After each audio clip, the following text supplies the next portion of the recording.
Bonsoir, voici les titres de l'actualité de ce lundi 17 avril. Reconnaissance de dette, la mission de Jean Matteoli chiffre la spoliation des biens juifs en France, évalue le nombre d'œuvres et d'objets d'art pillés par les nazis pour des réparations autant morales que financières. La tourmente boursière annoncée n'a pas eu lieu, les cotations internationales ont fait des hauts et des bas sur les nouvelles valeurs technologiques. Pour sa première sortie internationale, le nouveau président russe Vladimir Poutine choisit la tasse de thé avec la reine d'Angleterre et un entretien avec Tony Blair malgré la Tchétchénie. Des espèces animales sont en voie de disparition dans le monde, les éléphants sont menacés. À Nairobi se tient une conférence internationale sur les espèces en danger. Événement ce soir sur France 2, début de la trilogie marseillaise de Marcel Pagnol, Marius, Fanny, César. César est avec nous, c'est Roger Hanin, nous aurons le plaisir de retrouver à la fin de ce journal. C'est un travail de mémoire qui est aussi une reconnaissance de dette. La mission de Jean Matteoli devait illustrer la volonté de la France de reconnaître ses responsabilités dans la déportation des Juifs de France et de tenter d'apporter des réparations. Petit rappel historique, c'était en 1995, Jacques Chirac rompt avec le discours de ses prédécesseurs. C'est bien la France qui est en cause et non l'État de Vichy. Alain Juppé, Premier ministre la même année, créait cette commission présidée par Jean Matteoli. Ce dernier, aujourd'hui, publiait ses conclusions, tant sur les œuvres d'art pillées que sur les dettes financières. Explication Sophie Mézel. 3 ans de travail couronnés par un nouveau et peut-être ultime rapport. La mission Matteoli vient de rendre en 3000 et quelques pages ses conclusions au Premier ministre. Il fallait un travail de mémoire, minutieux à défaut d'être exhaustif. Un inventaire, le plus précis possible des biens qui avaient été subtilisés aux Juifs pendant la guerre, grâce notamment au concours appliqué du gouvernement de Vichy. Durant ces 3 années, les membres de la mission Matteoli ont compulsé des dizaines de milliers de dossiers renfermant, on le sait maintenant, 300 à 330 000 histoires individuelles. Ce qu'ont découvert ces historiens, c'est avant tout l'ampleur de cette spoliation, utilisée comme une arme de toute première importance pour l'anéantissement des Juifs et leur éradication de l'économie française. Durant ces années noires, entre 40 et 44, on dénombre 80 000 comptes bancaires et 6 000 coffres bloqués, 50 000 procédures d'arianisation de sociétés prises en charge par des gérants non juifs, 100 000 objets et œuvres d'art pillés et 38 000 appartements vidés. Les historiens ont aussi noté l'attention extrême portée à chaque rouage pour que l'étau se resserre autour de la population juive.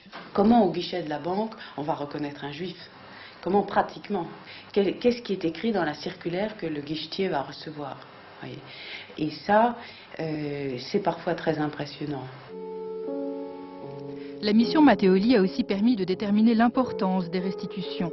Et là, c'est une surprise. 90 à 95% des biens spoliés ont déjà été rendus à leurs propriétaires et à leurs ayants droit. Mais il y a ces comptes en déshérence, ces objets perdus, ces sociétés liquidées. Alors la mission préconise que l'État restitue 1,4 milliard et les institutions financières 950 millions de francs au titre des spoliations rémanentes, soit plus de 2,3 milliards en tout, qui viendront alimenter une fondation pour la mémoire, pour que la France n'oublie jamais. Estimer les spoliations des familles juives déportées plus de 50 ans après la fin de la guerre, c'est effectivement très complexe. Souvent, il n'y a plus de pleurs, plus de papier. Fanny Auvergne et Patrick Desmully ont recueilli les témoignages de 2 familles. 50 ans à réclamer justice. Henri Morgenstern exige tout simplement réparation pour le pillage subi par ses parents pendant la guerre.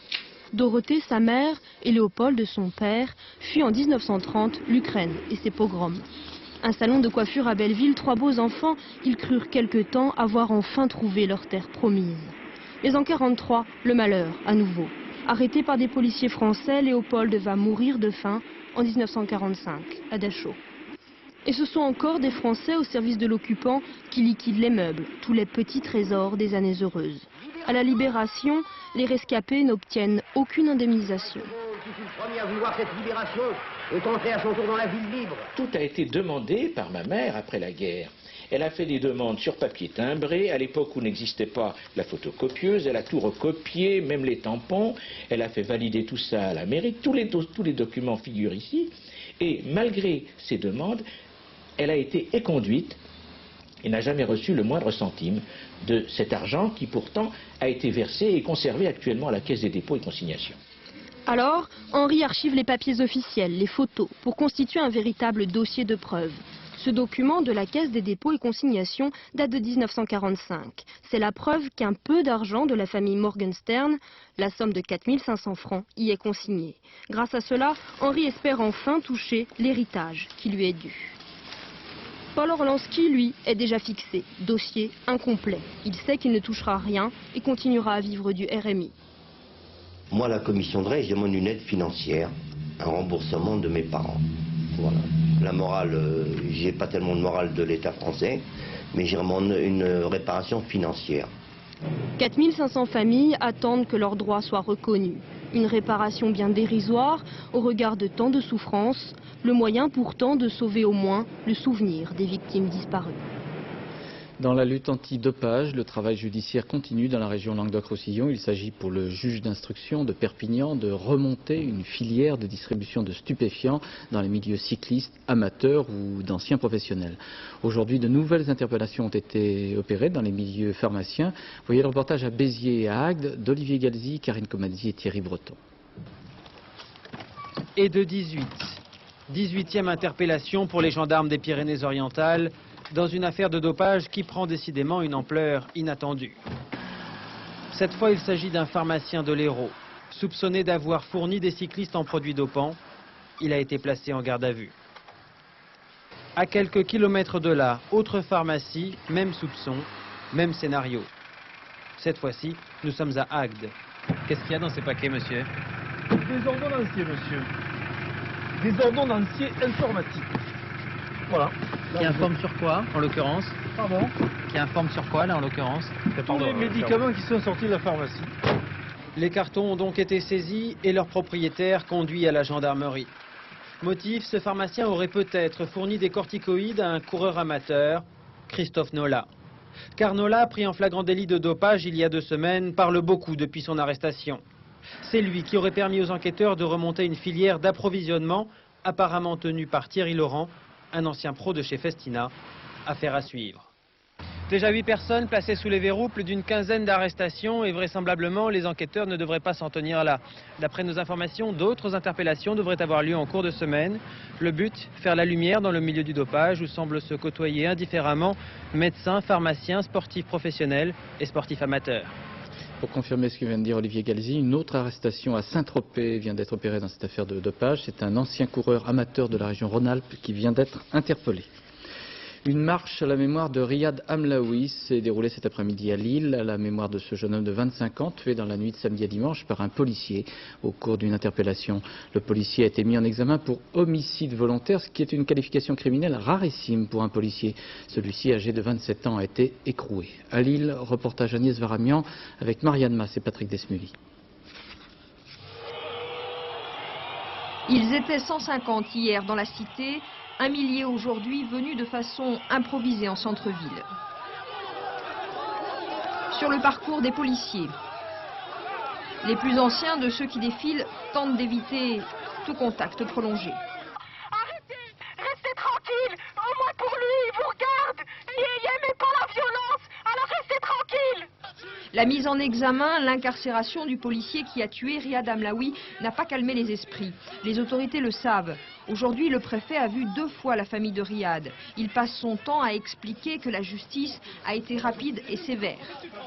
Homicide volontaire, c'est ce qui finalement a été retenu contre le gardien de la paix, escorté chez le juge hier soir par ses collègues. Une qualification rare à l'encontre d'un policier. La thèse de la légitime défense est donc écartée. Quand on arrive, qu'on tire très près de la nuque, en plus donc derrière, de très près, c'est fait pourquoi, hein? Pour tuer. Évidemment. Le deuxième policier présent sur les lieux et qui n'a pas tiré, lui, n'a rien vu de ce que faisait son collègue. Dans la voiture à côté de Riyad, il y avait ce jeune homme, Farid, qui affirme qu'il ne s'apprêtait pas à commettre un vol, qu'il buvait et discutait assis dans cette voiture déjà fracturée et pleine de buée. Il n'y a pas eu de sommation. Ils sont arrivés, ils ont vu 2 gens dans la voiture et ils ont tiré. C'est tout ce qu'ils ont réussi Mais à faire. votre frère n'a pas eu le temps de les voir? Mon frère est sorti de la voiture en criant, en pleurant, appelez les pompiers, appelez les pompiers. La victime, Riyad, 25 ans, venait de trouver du travail à la communauté urbaine de Lille. Il n'avait jamais eu affaire à la police. Sa famille est très entourée par des organisations musulmanes parfois rivales. L'imam du quartier appelle à un rassemblement chaque jour de cette semaine. Il demande ici plus que la justice pour Riyad. La justice qui, elle, pourtant, est persuadée d'avoir tout fait pour que la tension retombe. Et puis ce sinistre bilan d'une querelle de voisinage à Ramonchamp dans les Vosges, dans ce village. Une femme s'est pendue après avoir tué 3 de ses voisins à la suite de banal incident de cohabitation immobilière. Déception pour ceux qui attendaient un lundi noir et un krach boursier. Ce fut incertain entre rouge, gris, noir et quelquefois vert. À Tokyo, c'était très en baisse ce matin. En Europe, les pertes ont été limitées. À Paris, ça s'est terminé de façon étale. Et en ce moment, à New York, c'est au rouge après avoir été en hausse. Pas facile donc de s'y retrouver dans cette volatilité du comportement des investisseurs et des spéculateurs à l'égard des nouvelles valeurs technologiques. Enquête David Boéry avec Elsa Palot et Valérie Lucas. Paye 12 Thierry. Quelques moments d'agitation, mais pas vraiment de panique. Et il y a un stop en canal, tu l'annules, le stop en canal, tu l'annules et tu payes 12. La journée avait pourtant mal commencé à Paris, avec près de 4% de baisse à l'ouverture. Mais comme d'habitude, c'est Wall Street qui a donné le la. 15h30 à Paris, 9h30 à New York. Dès les premières minutes, la courbe du Dow Jones est en hausse. Du coup, les marchés européens ont limité la casse. Ce soir, Paris s'offre même le luxe de clôturer en hausse. Pourtant, beaucoup estiment que les valeurs technologiques sont encore surévaluées et qu'elles peuvent encore baisser. Mais aujourd'hui, la plupart des grands investisseurs sont restés très discrets. Chacun s'observe, chacun reste sur ses gardes. Mais il a suffi, on l'a bien vu vendredi, d'un mauvais chiffre sur l'inflation aux États-Unis pour que les marchés bougent beaucoup. Les marchés sont très nerveux et il faut donc se montrer prudent et sélectif. Pas de panique à la bourse, pas de panique non plus dans les entreprises cotées comme ici chez Integra. Cette société française héberge des sites internet. Son cours en bourse a perdu près de 12% rien qu'aujourd'hui. Pourtant, le PDG reste serein. Est-ce qu'on est inquiet à court terme? La réponse est non. On peut se développer, les clients sont là, le chiffre d'affaires monte. Est-ce qu'on peut être inquiet à moyen terme? Il est sûr que si les marchés restent aussi bas, et si on doit aller se refinancer sur le marché pour construire de nouveaux centres techniques d'hébergement dans 8 mois, dans 10 mois, dans un an, et si le marché n'est pas remonté, on pourra avoir quelques soucis à ce moment-là. Les plus optimistes répondront qu'une société solide a toutes les chances à terme de progresser en bourse. Un discours rassurant pour les salariés d'Integra, détenteurs d'actions de l'entreprise, à condition évidemment qu'aucun krach ne vienne frapper tout le monde, y compris les bons élèves. Alors devant ces incertitudes à répétition en matière boursière, Jean-Bernard Schmitt et Émilie Lançon tentent à présent de répondre à 3 questions qui trottent dans toutes les têtes intéressées. Faut-il vendre? Doit-on craindre une contagion de la nouvelle économie vers l'ancienne? Y a-t-il des conséquences pour ce que l'on appelle l'économie réelle? Jour après jour, ils scrutent les cours, les boursicoteurs. Et ils discutent tous ensemble sur Internet des stratégies à adopter. Chacun y va de son conseil. Les questions, elles, sont toujours les mêmes et se retrouvent dans les journaux.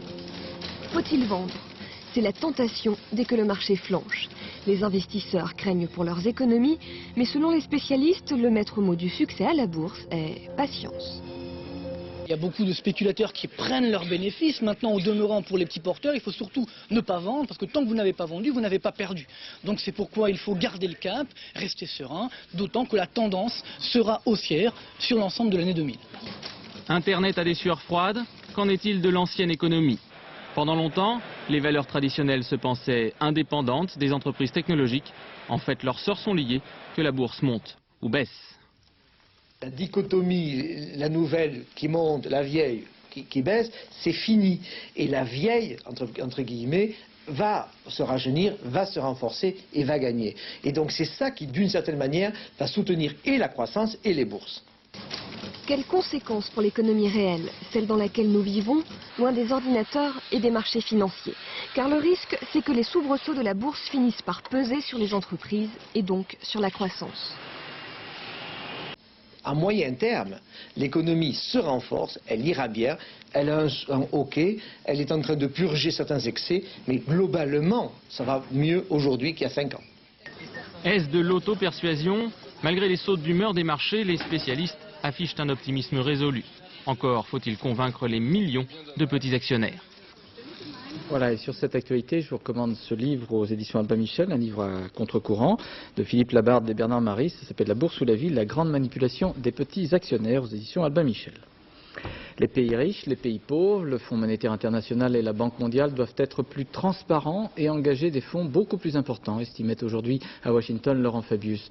À l'extérieur de l'enceinte où se trouvent les ministres des Finances du Fonds monétaire international, les manifestants n'ont pas cessé pour autant de tenter de gêner les débats malgré la police américaine. Correspondance à Washington, Étienne Lénart, Aaron Diamond. Les incidents de la matinée ont été brefs mais violents dans le centre de la capitale américaine, lorsqu'un millier de manifestants ont tenté une nouvelle fois ce matin de bloquer l'accès des délégations aux réunions annuelles du FMI et de la Banque mondiale. Le compteur du nombre des arrestations tournait allègrement en fin de matinée autour de 800. Certes, la conférence a commencé à l'heure, mais le patron de la Banque mondiale, dont l'institution croule sous les critiques, avait du mal dans son bureau du 12e étage à comprendre ce qu'on lui reprochait. Je suis sûr qu'il y a des choses que nous pouvons faire mieux, mais je suis absolument sûr que ce que nous faisons, c'est dans la direction que les gens dehors voudraient que nous suivre.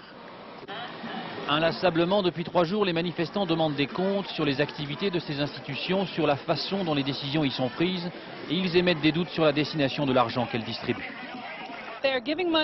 Ces organisations donnent de l'argent à des leaders qui n'ont pas été élus démocratiquement, des despotes qui volent l'argent du pays, et c'est le peuple qui souffre et qui doit rembourser.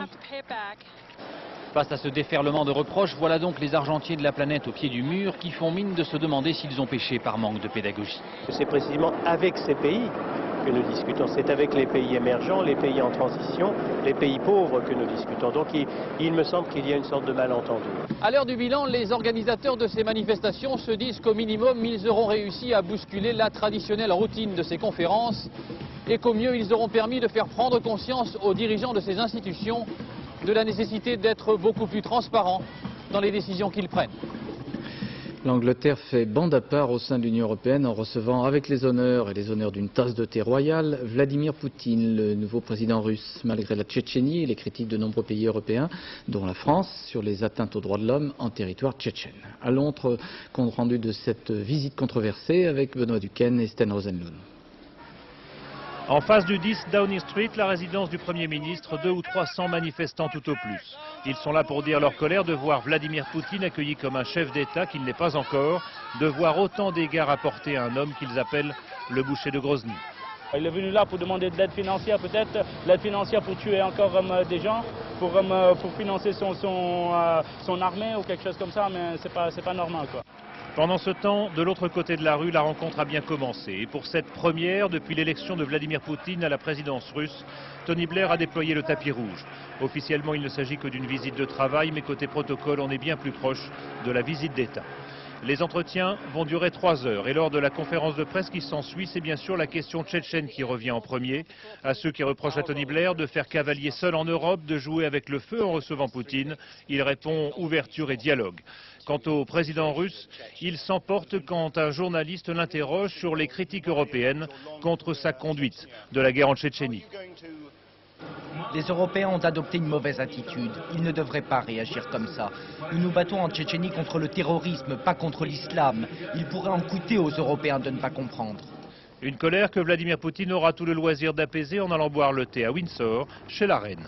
La visite du nouveau chef du Kremlin paraît donc comme un succès d'abord pour Vladimir Poutine qui réussit là sa première sortie avant même toute investiture officielle comme président et alors que l'Europe paraît toujours divisée sur la question tchétchène. Et ensuite pour Tony Blair qui dans ce domaine comme sur les questions économiques fait entendre sa différence, sa fameuse 3e voie faite de pragmatisme et de réalisme et qui lui permet de prendre de vitesse ses partenaires européens.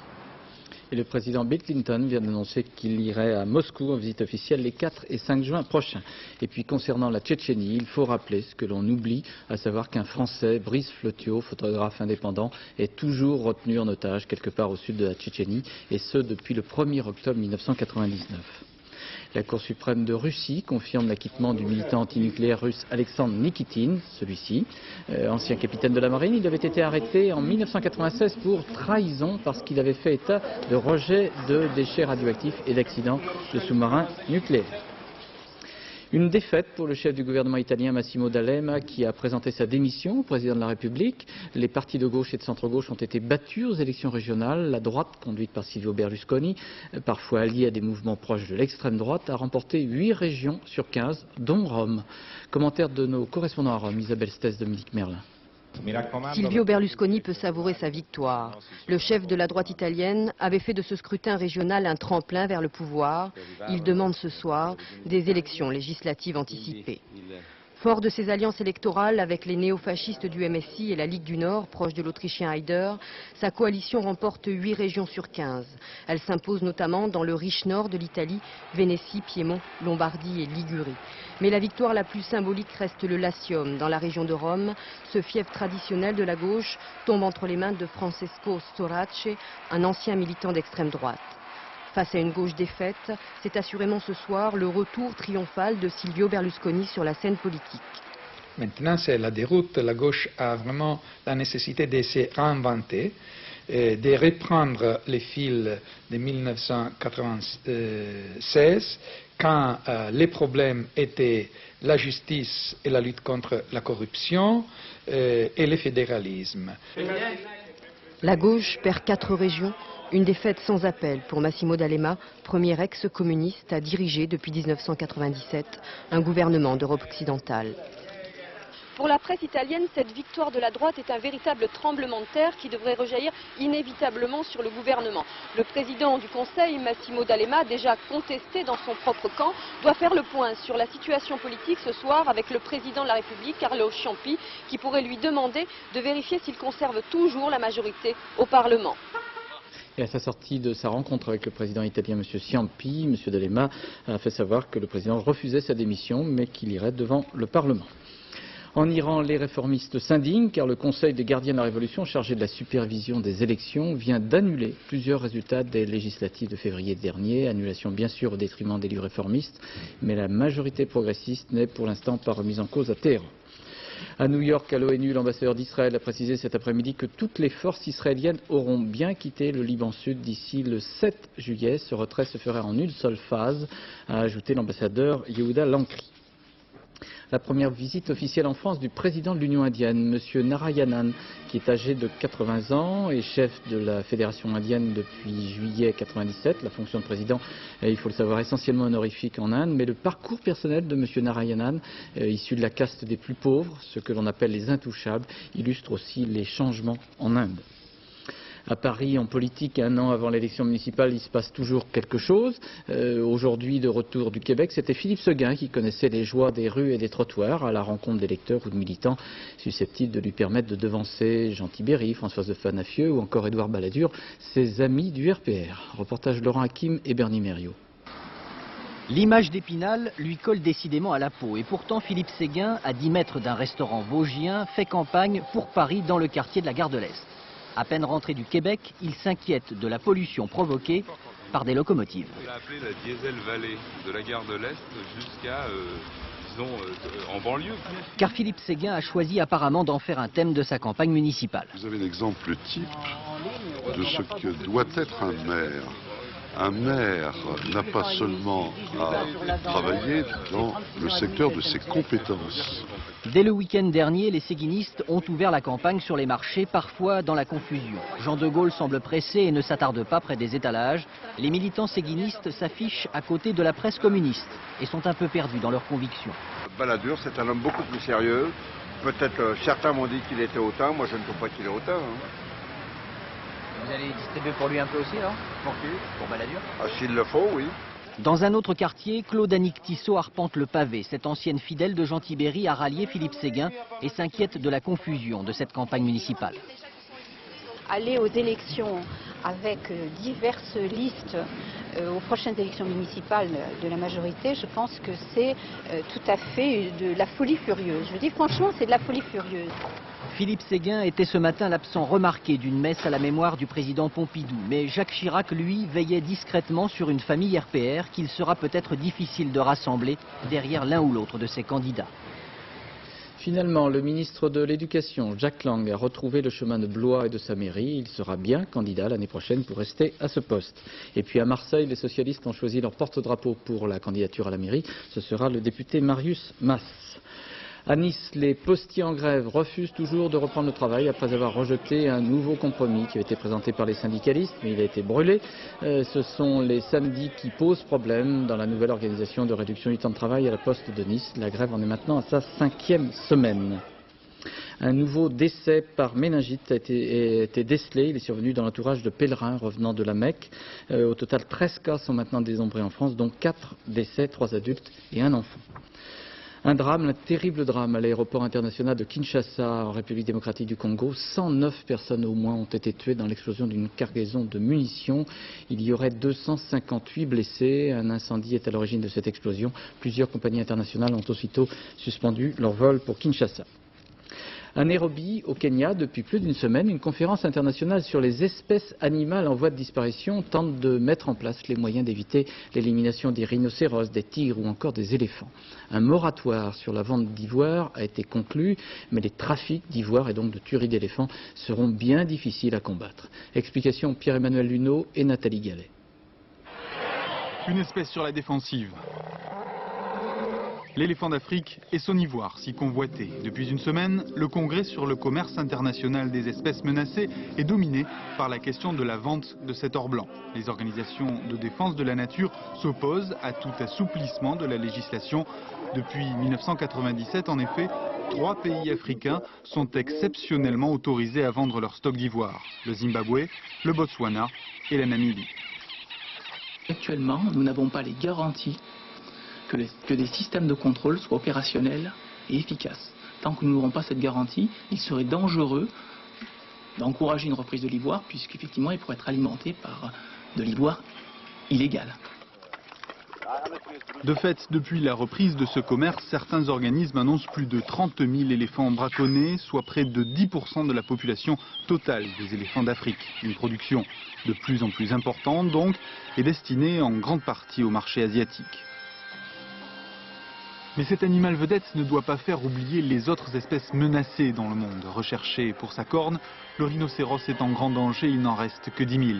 Le tigre, utilisé pour sa peau ou ses organes génitaux, n'a plus que 6 000 représentants. Les baleines grises, enfin, ne sont plus que 22 000 dans les mers australes et sont toujours chassées par le Japon. Certaines espèces commercialisées se retrouvent souvent entre les mains des douaniers. En France, c'est au Muséum d'histoire naturelle qu'ils confient leur prise. La douane nous a remis ça, un guépard d'Afrique. C'est presque un bébé, hein, c'est pas un adulte, c'est un juvénile. Je suis complètement navré de ce gâchis, hein, de ce massacre, pas seulement d'espèces protégées phares, mais du massacre de la nature. On est en train de saloper notre planète. On est quand même assez mal parti. Si rien n'est fait pour inverser cette tendance, d'ici 25 ans, un quart des espèces animales pourrait s'éteindre. Elle rejoindrait alors le cimetière des espèces disparues du Muséum d'histoire naturelle. Ce soir sur France 2, un événement puisque nous diffuserons la première partie d'une trilogie marseillaise, partie intégrante de notre patrimoine culturel, Marius, Fanny, César, de Marcel Pagnol. Plus de 70 ans après avoir été conçue, cette histoire d'amour renaît grâce au réalisateur Nicolas Rybowski, avec un César, Roger Hanin, qui est là, avec qui nous converserons tout à l'heure, mais aussi un Panis, Henri Tizot et bien d'autres. Voyez la présentation de Frédéric Bonnet. À la fin, un grand tiers d'eau. Voilà. Ça fait 4 tiers. Exactement. J'espère que cette fois tu as compris. Oui, mais dans un verre, il n'y a que 3 tiers. Roger Hanin dans la peau du célèbre César de Marcel Pagnol, le pari est audacieux. À 75 ans, le nouveau patron du bar de la Marine, qui a été reconstitué à Marseille, le sait. Il peaufine même son nouvel accent entre les prises. C'est pas toujours bon pour la santé. La vérité que quand tu es dans le bar, tu es pâle, tu es triste. On dirait marcher, c'est pas toujours bon pour la santé. La vérité, c'est que tu es mou et paresseux. En 1932, ce rôle avait aidé Rému à construire sa légende. Et lorsque Pagnol écrivait sa trilogie, il savait déjà à quel point ces histoires étaient efficaces. L'histoire de Marius, l'histoire de Topaz, ce sont des histoires qui ne sont pas à la mode d'aucun temps, ni d'aujourd'hui, ni d'autrefois. C'est un peu hors du temps. Et puis ce sont des sujets très simples, qui ont été joués très simplement par d'admirables comédiens. Oh! Et alors? Ah, alors ne jouons plus, non? Qu'est-ce qu'on fait? À moi, il me fend le cœur. À toi, il te fait rien. À toi, il te fait rien, alors. Oh, très bien. Tiens, cœur. Est-ce que tu me prends pour un imbécile? Tu l'as dit, il nous fend le cœur pour lui faire comprendre que je coupe à cœur. Et alors, il joue cœur, parbleu. Tiens, tiens, et voilà tes cartes. Hypocrite, tricheur. À l'époque, sur les tournages, toute l'équipe mangeait ensemble. Voilà. Il y avait les techniciens, il y avait les acteurs. Hein, et Pagnol, il était là. Pagnol était là. Et comme nous, à midi, quand on racontait n'importe quoi, hein, lui, Pagnol, il notait. Il notait sur les nappes des tables. On est sur la nappe. Et après, Pagnol, il notait, puis hop, il emportait la nappe. Respecter l'œuvre de Pagnol, être à la hauteur du rôle, Marseille s'intéresse de près à l'interprétation de Roger Hanin. Oui, il m'a déjà plu dans la première émission qu'il a faite, là, dans Je crois la femme du boulanger, et il m'a beaucoup plu. Alors j'ai trouvé sympa que ce soit lui qui refasse ça. Je ne sais pas si Roger Hanin va pouvoir remplacer Rému, hein, parce que Rému, c'est Rému. Bonjour César. Quelle élégance. Dans ce contexte, on espère que Roger Hanin saura nous fendre le cœur. Et alors, c'est interdit d'aimer les fleurs?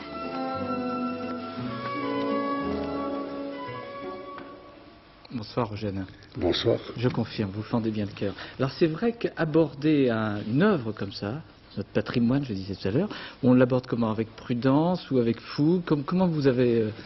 Je crois qu'en amont, on l'aborde avec attention, avec respect, avec peut-être un petit peu de méfiance.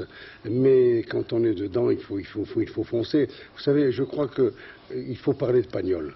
Pagnol, c'est certainement un homme de génie, j'emploie ce mot avec réflexion. C'est un grand écrivain de langue française. Oui, toujours, il y a trois grands Marcel. Il y a Marcel Pagnol, Marcel Proust et Marcel Aimé. Et peut-être Marcel Arlan, enfin c'est un des grands Marcel, et ce n'est pas un écrivain régionaliste, c'est pas un écrivain accent, c'est un grand écrivain de langue française.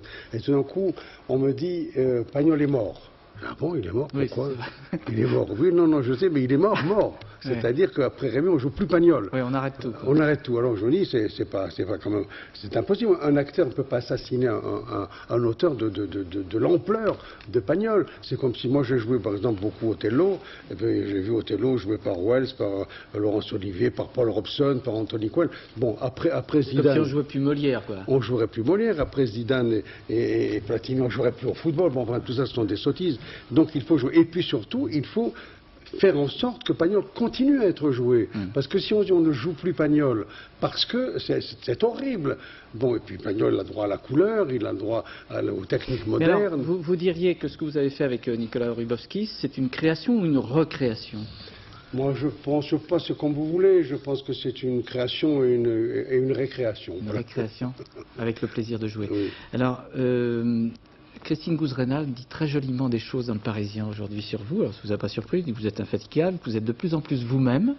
Pourquoi vous vous cachiez un petit peu? Vous étiez bloqué avant? Oui, j'étais sûrement bloqué. J'étais assez stupide. Je voulais être beau, mince, ressembler à Cary Grant. Ah, c'est vrai que vous avez pris 15 kilos pour le film? J'ai pris 15 kilos, j'en ai perdu 10. Oui. Mais puis le jour où j'ai accepté de vieillir, de grossir, de ne pas avoir peur, d'avoir un double menton, etc., d'avoir ma voix telle que je suis, évidemment, je me suis exprimé avec plus de vérité. Alors, elle dit aussi joliment, vous êtes intelligent, cultivé, réfléchi, mais coléreux. Oui, il paraît que vous piquez des colères, et notamment vous avez piqué sur le tournage de temps en temps. Oui, je suis assez colérique, mais il faut vraiment qu'on m'y pousse, parce que j'ai assez d'humour. Et en général, quand je pousse des colères, en général, je m'excuse, j'écris des lettres, j'envoie des chocolats, j'envoie des fleurs, je demande pardon, etc. Mais ça, c'est César en même temps. Ben, c'est César, tout à fait. Vous savez, c'est pas par hasard que Pagnol a écrit ce personnage qui a traversé tous les pays. Vous savez que Pagnol a été joué au Japon, à Broadway, en Espagne, en Italie. Et l'accent marseillais en japonais, ça donne quoi? En japonais, sûrement. C'est pour ça que ça me casse un peu les pieds quand on parle d'accent. Je dis, mais le japonais, il est sans accent. Et c'est vrai aussi que Pagnol peut difficilement jouer sans accent non plus. Mais il y a une musique, comment dirais-je, provençale, il y a une musique de Pagnol, avec des brèves, des longues, comme dans la rythmique latine. Et Pagnol, il prend souvent un exemple quand il dit à propos de son fils lui dit, papa, est-ce que je suis neurasthénique? Il dit, oh, tu l'auras attrapé, ça. Il dit, la vérité, c'est que tu es mou et paresseux. C'est tout le portrait de ton oncle Émile, celui-là, il ne passait jamais au soleil parce que ça le fatiguait de traîner son ombre. Moi, j'estime que j'ai la musique de Pagnol. Si vous voulez faire l'accent marseillais, je vais vous le faire. Oui. C'est dit, non, la vérité, c'est que tu es moins paresseux. Celui-là, il passait jamais au soleil parce que ça le fatiguait de traîner son ombre. C'est ridicule. À Marseille, j'ai vu des gens qui avaient un accent, qui en avaient un autre. Moi, je suis pied noir, il y a plusieurs accents pied noir. Il y a plusieurs accents parisiens. Bon, donc, il faut jouer Pagnol. On est handicapé quand on est comme moi sans accent, non? Quand on est comme moi sans accent, on est handicapé par rapport à vous. Parce que vous êtes beau. Oui, c'est ça. Oui. Alors, on va dire du bien de au moins 2 comédiens qui sont avec vous. Je pense à Lénie Scoffier et à Henri Tizot. Ah, oui, oui. Henri Tizot fait un panis absolument admirable. Lénie Scoffier, c'est quelqu'un qu'on voit peu, on connaît pas, une Honorine formidable et tout. C'est-à-dire, il y a eu une envie de jouer en groupe et de faire de cette œuvre quelque chose de très personnel en même temps à chaque fois. Écoutez, je vous affirme, il y a eu un bonheur que sans doute je ne retrouverai plus dans ma vie. J'ai passé 3 mois et demi à Marseille dans un bonheur extraordinaire et maintenant une grande fatigue. Parce qu'on sentait cette responsabilité, il fallait redonner vie au sens littéral du terme à Pagnol. On l'avait tué, on l'a revivifié. Alors c'est mieux, moins bien, différent, mais ça existe. C'est-à-dire qu'après moi, moi j'aime beaucoup Yves Montand, mais il disait on ne touche pas Rému, il a tort. Il aurait joué César très bien, Yves Montand. C'est-à-dire que maintenant on aurait joué après Rému et après moi, on jouera César. Si un jour, dans 20 ou 30 ans, on dit on ne touche pas à Anna, je serais mort de rage. Parce qu'on disait aussi, est-ce qu'on y pensera dans 60 ans? Est-ce qu'on pensera à Rému dans 130 ans? Comment seront les films? Dans quelle qualité? C'est bien qu'un homme comme Ribowski et un producteur comme Jacques Naoum, on ne parle pas, c'est des producteurs qui a fait l'adaptation et dit on va redonner vie à Pagnol. Et ce soir, ça va être formidable. Alors, ce soir, je voudrais juste signaler qu'il y a un roman à lire de vous, Dentelle, où ça montre un nain qui est un peu fou. Et ça, c'est très étonnant. C'est aux éditions Grasset. Bon, alors, on a parlé de César. Marius, on le voit quand? Dans 10 minutes, tout à l'heure. Juste après la pub, que ça, le temps de rentrer chez soi. Merci beaucoup, Roger Hamelin. Et on vous retrouve donc dans quelques minutes. Et puis, je voudrais vous présenter en exclusivité cette affiche. C'est l'affiche du Festival de Cannes 2000. C'est le 53e festival. Ça sera du 10 au 21 mai. L'affiche a été réalisée par Lorenzo Mattotti sur un choix de Gilles Jacob. Exclusivité donc de cette affiche pour le 53e Festival de Cannes. On arrive à la fin de cette édition. Je voudrais vous rappeler l'actualité concernant le rapport Matteoli, la reconnaissance des dettes de la France. La mission de Jean Matteoli chiffre la spoliation des biens juifs en France, évalue le nombre d'œuvres et d'objets d'art pillés par les nazis pour des réparations autant morales que financières. Voilà, la météo, c'est dans quelques secondes avec Nathalie Riouet, suivi donc du premier épisode de la trilogie Marius, Fanny et César avec Roger Hamelin. Puis le magazine Mots Croisés, Arlette Chabot, Alain Duhamel, avec un thème très débattu en ce moment, un thème tout à fait d'actualité, la France et la nouvelle économie. Il y aura plusieurs invités politiques et sociaux. Et puis le dernier journal, c'est à 0h15 avec Ève Mettet. À 13h, vous retrouvez demain ici même Carole Guesser et Rachid Arabe. À demain 20h. Bonsoir. Merci.